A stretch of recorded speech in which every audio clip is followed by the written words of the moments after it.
Is polygamy okay? I mean, the short answer is no, not from the Christian perspective. I received this comment the other day. If both parents are working, how can the children be properly raised? Polygamy is not sin according to Jesus Christ. His Torah allows a man to multiply wives. Those wives can help raise his children, help build household, more sons and daughters, and give more help. As it is written in Genesis, the woman was created to be the man's helper. All right, so we're going to take this kind of one by one here, and I've got some verses already listed out so that we can kind of talk about this because no. All right, so the first statement is that if both parents are working, how can the children be properly raised? Now, out of this entire comment that was left, I would say that this is probably the most, I would say the one that I would actually agree the most with, this point. Because, yeah, I mean, if both parents are working, how can the children? So if the children are never really raised by the parents, maybe they're at school and then they're at a babysitter and then they come home and go to bed. And that happens day after day after day. And maybe both parents are working or, one parent's home, but they're not really present with the kids. That statement is actually kind of true. The children will not be properly raised. You do have to spend time with your kids. However, my wife and I both work. I work full-time. My wife works part-time and is home with the kids more. But there was a point in time where it was the opposite. After 2008 in the recession, I lost my job. So I was out of work for years and my wife was working full-time and she carried us. So I was home with the kids. But even now with us both working, she's still home to be home with them more. And then I see them when I get home from work and then we spend that time together. So I don't think that you would have to be home with your kids all the time anyway, especially if your kids were going to school. Now I understand if you were homeschooling, maybe the argument is that the wife should be home homeschooling the children while the husband works. And for some families that works. But with the cost of goods and the price of things, a lot of things are just they're unattainable. The prices of things are unattainable for a one income family, unless the husband or the wife is just creating such a significant income that they can carry the entire family on their back.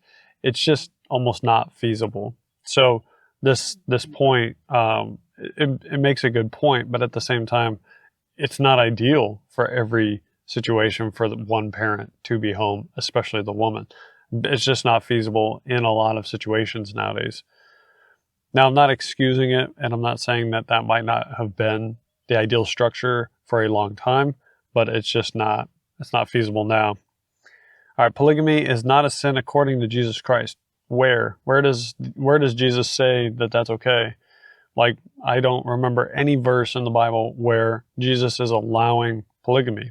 Like, show me the verse where it says that. Because I would think that Jesus was actually more strict than the Torah was in the area of lust.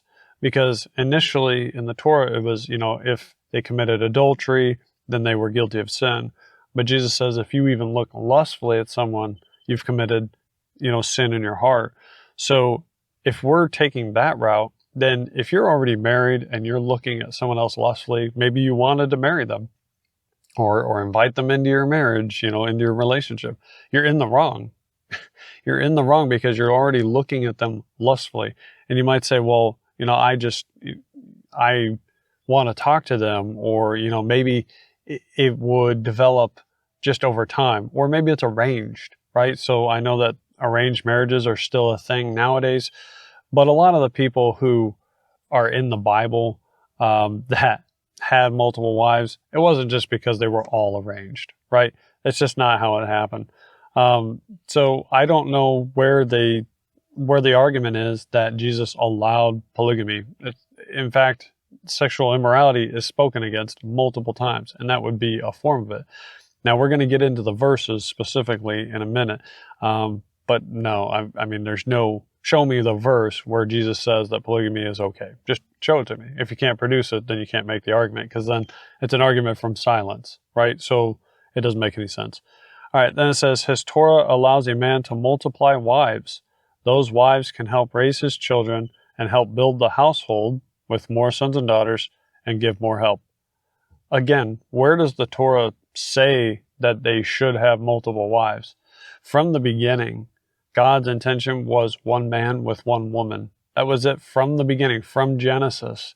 So where, again, is this argument that wives should have multiple, or that a man should have multiple wives?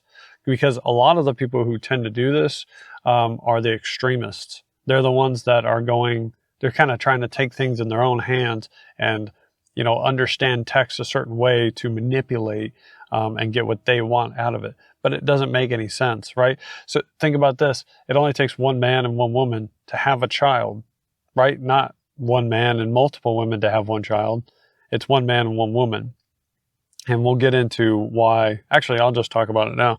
So every person, every instance of someone who had multiple wives in the Bible, they had strife because of it. Abraham, Jacob, Solomon, they all had strife. They all had problems, conflict with having multiple wives, right? It's because they tried to take things in their own hands. They, for Abraham and Jacob, it's like Jacob was working for Rebekah, but got Leah. So he still took Rebekah.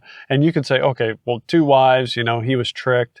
That's something, right? That wasn't his fault. But then he also slept with both of their maidservants and married them. So it's like he married 4 women and then had kids through them because, Rebecca wasn't having a child. So then she had him sleep with her maidservant and all of that. It's like, okay, they were taking that in their hands. Same thing with Abraham and Sarah or Sarai. She was barren and, they were trying to force the promise of God to have descendants. And so, she had him sleep with her servant. And then it just caused more division and strife, especially with Ishmael. So, and then Solomon had hundreds of wives and concubines because, concubines for pleasure, but wives for diplomatic reasons and so on and so forth. But all of this was going against God's plan. And Solomon lost his kingdom because of it. He lost a big portion of his kingdom because of following all these wives and following all their practices and, being pulled away from the things of what God wanted and pursuing things of the flesh. So, no, we should not be building that. And now, even from an economic standpoint, it doesn't make sense because if I had multiple wives with multiple kids, and they're not supposed to work, then who's supporting all of these wives and kids? I would have to be supporting all of these women and these children. So how does that even make sense economically for me to support even more people on my own shoulders? It just doesn't make sense. We're not all rich. We're not all farmers. We're not all, we don't all have enough money to just support all these people. And if you really think about it, look at all the celebrities nowadays that have multiple kids with multiple women, and they suffer. They pay a lot of money in child support. They have to support all these kids, see all these kids. It's very hard to love more than one spouse, even from a practical standpoint. I love my wife, but my wife is enough woman for me. Like, I don't think I can handle dealing with my wife and then another woman on top of that and another set of kids. Like, you're just dividing your time and attention between all of these extra people. Now, kids I can understand, but between spouses, like, you're not going to love those spouses equally. You're just not. Like, so there's literally no good argument for it. And if you say like, well, I love one, but I like to sleep with another. It's like, well, then you probably married the wrong person, or you're looking at it the wrong way where you're making this about a physical fleshly thing when it should have been a bond. Like, you should have been going into your marriage thinking, yeah, I'm with this person for better or for worse until we die. But whatever. All right. And then the last part of this was, as it's written in Genesis, the woman was created to be the man's helper. Sure. Even if you take that argument that the woman is the helper, which we're equal, but I understand that a lot of the world is geared towards patriarchy or towards men, right? Men are the ones that go out and conquer, establish kingdoms. They're the ones that tend to be the leaders in most situations. They tend to be the warriors. They tend to go out and do a lot of the physical stuff, right? And maybe that's changed a lot over the years, especially nowadays, there's a lot of, equality. And I only say equality because it's not really equal, and it probably never will be fully equal. And I don't think it's meant to be, right? There are things that guys are just better to do and things that women are better to do. And I think that the reason that men tend to be like better leaders, it's not because they're better people. It's just because men tend to be able to rationalize tougher decisions. So it's just easier. I mean, women tend to be more compassionate on average, right? They tend to care more about others. They tend to care more in general.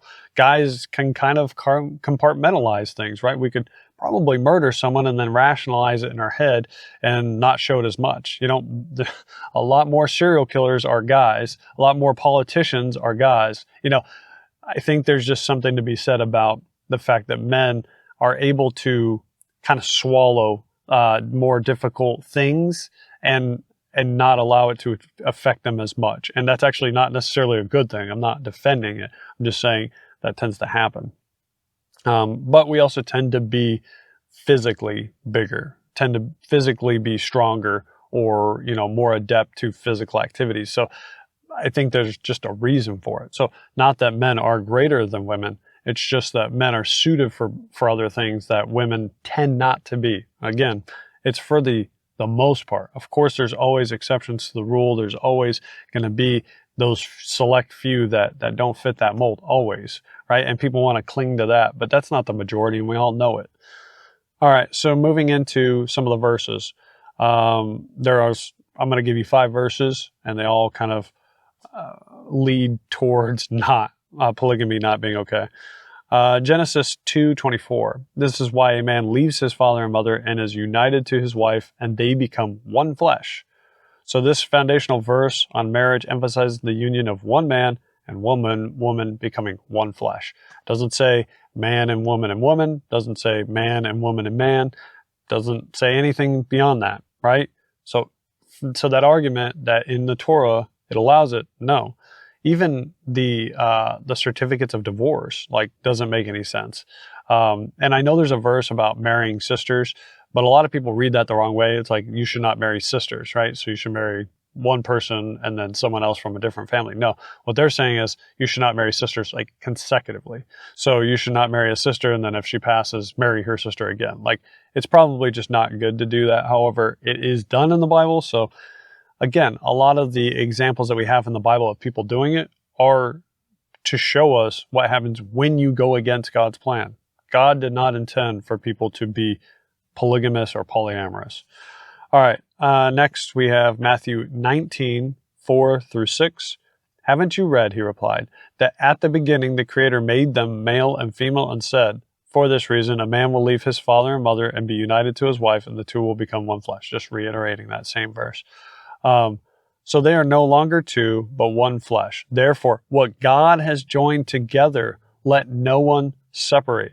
So, and this is Jesus. So that argument saying that Jesus allows it. No, Jesus re-emphasized the verse from Genesis, saying that this model of marriage is between one man and one woman. So again, once you are married with that person, that is a union, and it should not be separated. And so again, these certificates of divorce that Moses allowed, that was not God's plan. That wasn't the design. But people wanted to leave their wives, so they found a reason to. So it's just, I don't know, it's frustrating. All right, moving on. 1 Timothy 3:2. Now the overseer, so we're getting into the New Testament here, and this is qualifications for people in ministry, but if we're Christians and we are called to be leaders, then we should be following this stuff. Now the overseer is to be above reproach, faithful to his wife, temperate, self-controlled, respectable, hospitable, and able to teach. So even for church leaders, if you are in the church, then this emphasizes that you should be faithful to one wife. And it doesn't say, the head pastor. It doesn't say the lay pastor, overseers. So really any leaders in the church. And just because they're talking about leaders doesn't mean that people who are just regular Christians, not leaders in the church, should do it, right? So obviously they have to set higher standards for people who want to be in leadership.